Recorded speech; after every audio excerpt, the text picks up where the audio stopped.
Hello everyone. इस video में हम MBA SOL semester 1 business communication का एग्जाम पैटर्न और PYQ डिस्कस करने वाले हैं। तो पेपर एज यूजुअल 70 नंबर का आएगा। केस स्टडी क्वेश्चन नंबर 1 में जो है वो मैंडेटरी है। बाकी के क्वेश्चंस में से आपको कोई 4 क्वेश्चंस करने हैं। तो आइए स्टार्ट करते हैं। पहली केस स्टडी हमारी है ग्लोबटेक्स मर्जर मिसकम्युनिकेशन। अब इसमें क्या हुआ था, ग्लोबटेक जो कि एक कंपनी है यूरोपियन की, उसने एक एशियन टेक कंपनी को एक्वायर करा, मर्जर करा।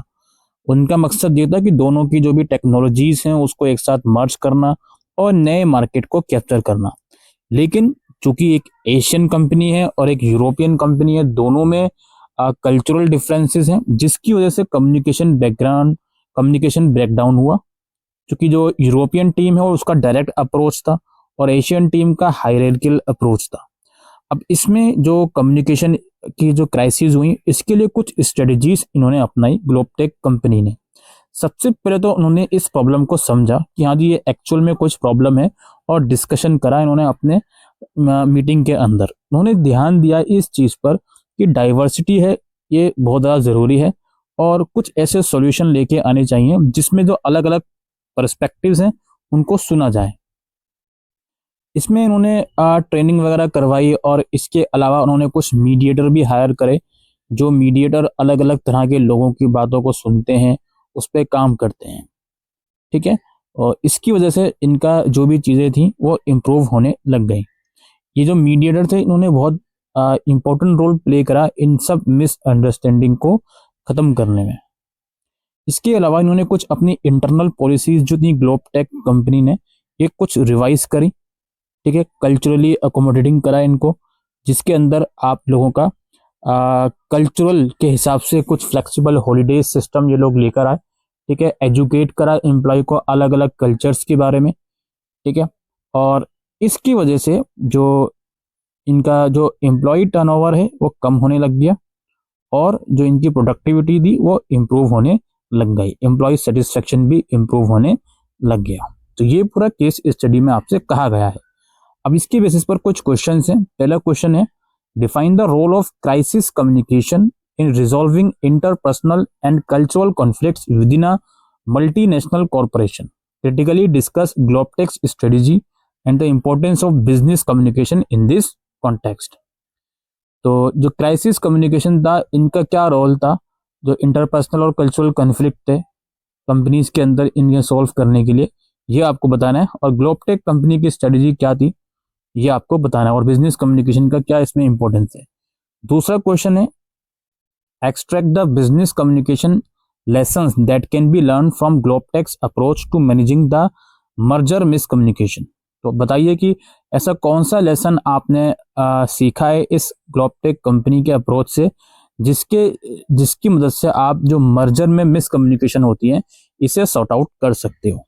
और सी क्वेश्चन है, तीसरा क्वेश्चन है इसका, create a new case study focusing on crisis communication related to interpersonal conflicts in a health care settings. Describe the communication strategies and outcomes including key learning. तो आपको एक और नई केस स्टडी बनानी है ऊपर वाली केस स्टडी के रेफरेंस में, जो कि एक हेल्थ केयर अंडरटेकिंग की होगी, जिसमें अगेन तो इंटरपर्सनल कॉन्फ्लिक्ट है वो आ रहे हैं, और जो भी स्ट्रेटजीज आप बताना चाहो वो भी आपको बतानी है, और क्या आपने उस चीज से सीखा। ठीक है जी। ये पहला क्वेश्चन हो गया जो कि मैंडेटरी है। अब आता है क्वेश्चन नंबर 2। क्वेश्चन नंबर 2 है, आपको शॉर्ट नोट लिखना है किन्हीं 3 पर, नेगेटिव मैसेज, बैठना, इफेक्टिव कॉर्पोरेट ब्लॉगिंग, मेंटरिंग और अनसर्टेनिटी रिडक्शन थ्योरी। इनमें से किन्हीं 3 पर आपको शॉर्ट नोट लिखना है। फिर आता है question number 3। Again question number 3 जो है वो केस स्टडी है। इसमें क्या है, bridging cultural divides, a case study on cross cultural communication in a workplace. ये भी क्रॉस कल्चरल कम्युनिकेशन का ही केस स्टडी बताया जा रहा है। कंपनी वाई है जो कि एक मार्केटिंग एजेंसी है, एक प्रोजेक्ट के ऊपर काम कर रही है वो, जिसमें नया एडवर्टाइजिंग कैंपेन इन्हें लॉन्च करना है, जो कैंपेन अलग अलग तरह की ऑडियंस को टारगेट करेगा अलग अलग कंट्रीज में। प्रोजेक्ट के अंदर कोलेब्रेशन होगा, टीम्स जो अलग अलग कल्चरल बैकग्राउंड की टीम्स है उनके साथ कोलेब्रेशन होगा, जिसका मकसद होगा कि कैंपेन्स को और अच्छे से टारगेट मार्केट के तरफ भेजा जाए। ठीक है। ड्यूरिंग द इनिशियल स्टेजेस, यानी कि प्रोजेक्ट के इनिशियल स्टेजेस में टीम ने कम्युनिकेशन बैरियर्स वाली प्रॉब्लम फेस करी, जो कि कल्चरल डिफरेंसेस थे अलग अलग टीम में। इसलिए अमेरिकन टीम जो है वो ना चाहते हुए भी एशियन जो काउंटर पार्ट था उन्हें ऑफेंड कर रहे थे अनइंटेंशनली, क्योंकि दोनों की वैल्यूज अलग अलग हैं इस वजह से। ठीक है। अच्छा, one notable challenge arose when the American team present a draft of the campaign slogan which include humor and colloquialism common in Western culture. However, this approach failed to resonate with the Asian team. यानी कि एक जो challenge आया वो ये आया कि जो अमेरिकन टीम थी उन्होंने कुछ ऐसा ड्राफ्ट रखा होगा, ऐसा स्लोगन रखा होगा तो उनके वेस्टर्न कल्चर में तो सूट कर रहा है, लेकिन एशियन कल्चर के हिसाब से वो सूट नहीं कर रहा। इसकी वजह से और प्रॉब्लम दोनों के बीच में आई। अब जो है इसमें क्या है, आपके कुछ क्वेश्चन थे। Define cross cultural communication and its importance in global business endeavours, और analyse the provided case study emphasizing the significance of effective cross cultural communication in fostering collaboration and mitigating misunderstanding in multicultural teams। तो ये आपसे यही पूछा रहा है कि cross cultural communication का मतलब क्या होता है और ग्लोबल बिजनेस में आज के टाइम पर ये इंपॉर्टेंस क्यों है। और ये भी पूछ रहा है कि ऊपर वाली केस स्टडी को एनालाइज करो और बताओ कि जो इफेक्टिव क्रॉस कल्चरल कम्युनिकेशन होते हैं उसकी क्या इंपॉर्टेंस है, सो दैट जो कोलेब्रेशन दोनों के बीच हुआ वो अच्छे से हो सके और मिसकम्युनिकेशन ना हो। ठीक है। बी पार्ट इसका, recommend strategies that company Y can implement to enhance cross cultural communication and overcome cultural barriers in the project. तो जो ये केस स्टडी है इसमें सिर्फ प्रॉब्लम ही बताई है, सॉल्यूशन नहीं बताया। ऊपर वाली जो केस स्टडी थी उसमें सॉल्यूशन भी था। अब इस वाली केस स्टडी में यही पूछ रहे हैं कि आप कोई ऐसी स्ट्रेटजी रिकमेंड करो कंपनी वाई को, सो दैट उसकी मदद से जो क्रॉस कल्चरल कम्युनिकेशन है वो इन्हांस हो सके और जो भी बैरियर्स हैं वो खत्म हो सके। ठीक है, ये आपका क्वेश्चन नंबर 3 हो गया। इसके अलावा इसमें additionally discuss example of ethnotical barriers that may hinder effective communication across culture in multinational organisation. तो नेक्स्ट क्वेश्चन आपका है, इसमें भी आपको केस स्टडी है और कुछ क्वेश्चंस के आंसर देने हैं। ये जो केस स्टडी है प्रिया है उनकी जर्नी के ऊपर है। प्रिया जो एक एक्सपायरिंग प्रोफेशनल है जिनका एम है अपने करियर को मैनेजरियल रोल में शिफ्ट करना। उनके पास बहुत सारी स्किल्स होने के बावजूद भी उन्हें ये बात की समझ थी कि मैनेजरियल रोल में अपने आप को ट्रांसफर करने के लिए केवल स्किल्स की रिक्वायरमेंट नहीं है, बल्कि एक अच्छी स्ट्रेटजी भी चाहिए, जिस स्ट्रेटजी के तहत वो अपनी लीडरशिप जो उनकी पोटेंशियल है वो इंटरव्यू में उसको कन्वे कर सके। ठीक है। अच्छा, Priya targets a sales manager position at Optic Vision. Optic Vision है एक जो कि एक रेप्यूटेड आईवेयर कंपनी है, उस कंपनी में वो सेल्स मैनेजर को टारगेट कर रही थी। ठीक है। After carefully tailoring her application to highlight her leadership skill she secures an interview, यानी कि अपने एप्लीकेशन को बहुत अच्छा बनाने के बाद उसको कंपनी में इंटरव्यू का मौका मिल गया। Priya spends the days leading up to the interview researching Optic Vision. She studied their product lines, recent market campaigns, and annual reports.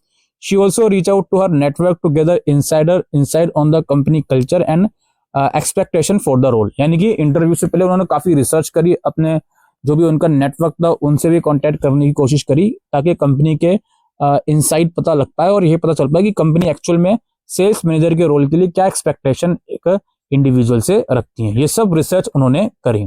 अब इसके बाद जैसे ही वो कंपनी में पहुंची, प्रिया का जो वेलकम करा गया एचआर कोऑर्डिनेटर द्वारा, जिसने प्रिया को इंट्रोड्यूस करा जो भी इंटरव्यू पैनल था उनसे, जिसके अंदर सेल्स डायरेक्टर थे, एचआर मैनेजर थे और एक सीनियर सेल्स मैनेजर थे। The panel interview include behavioural questions aimed to understand Priya's approach to leadership, sales strategy, development and team management. जो भी इंटरव्यू था उनका मकसद जो था इंटरव्यू में वो बिहेवियरल क्वेश्चन को पूछने का था, जिसमें प्रिया का जो भी लीडरशिप अप्रोच है उसके बारे में इंफॉर्मेशन देना, टीम मैनेजमेंट के बारे में प्रिया की जो भी है वो चीजें जानना था। प्रिया ने हर चीज का आंसर जो है अपने पास एक्सपीरियंस के बेसिस पर दिया। ठीक है। और she remain poised engage with each panel, हर पैनल के साथ वो इंगेज रही और अपनी जो भी नॉलेज है वो उनको उसने दी। इंटरव्यू के बाद प्रिया ने एक पर्सनलाइज थैंक यू नोट भेजा हर एक पैनल मेंबर को, ठीक है। उसके बाद 2 हफ्ते के बाद प्रिया को एक कॉल ऑफर हुआ जिसमें उसको सेल्स मैनेजर की जॉब कंपनी के अंदर मिल गई। उस जॉब को उसने एक्सेप्ट किया और जो भी अपनी स्किल्स उसके पास थी वो कंपनी को लगाने के लिए वो इंटरेस्टेड थी। ये पूरी केस स्टडी थी प्रिया की, कैसे उसने रिसर्च वर्क करके इंटरव्यू क्रैक किया। अब इसके बेसिस पर कुछ क्वेश्चंस हैं। What strategies and etiquettes should an interviewee follow for a successful interviews, ठीक है जी। और है create a resume for Priya for the sales manager position at Optic Vision. तो एक रिज्यूमे बनाना है और ये बताना है कि एक इंटरव्यू की क्या स्ट्रेटजी होनी चाहिए एक सक्सेसफुल इंटरव्यू के लिए। ये आप लोगों का क्वेश्चन नंबर 5 था शायद, जो कि केस 4 था, जो कि केस स्टडी में था, ठीक है। अच्छा, इसके बाद अगले क्वेश्चन है हमारे पास, as the HR manager of Oceanic Enterprises prepare a memo to be circulated among all department heads. The memo should introduce the newly adopted environmental sustainability policy in the workplace, outline rules such as reduction target for paper and plastic use, energy conservation measuring during work hours, guidelines for recycling and waste management, and incentives for department that excel in implementing these practices. और है आपका discuss the role of active listening in effective business communication, provide example of how active listening can benefit organizational communication, or compare and contrast verbal and non-verbal communication in the context of business presentation, which element are most important and why। और आपका है lastly, इसके 2 part हैं। Evaluate the role of active listening in negotiation process, जो भी negotiation process होता है उसमें एक्टिव लिसनिंग का क्या रोल है। Provide 3 example of how active listening can lead to more successful negotiation outcome, और discuss the challenges and opportunities of digital communication within a global company, propose a set of guidelines that the company could implement to enhance effective communication and collaboration across different time zones and cultures। ये दोस्तों PYQs थे और examination pattern थे। Generally case study आप देख रहे हो, 2 से 3 केस स्टडी आपको इसमें देखने को मिल रही हैं, तो उस हिसाब से आप प्रिपेयर करके जाइएगा। Thank you.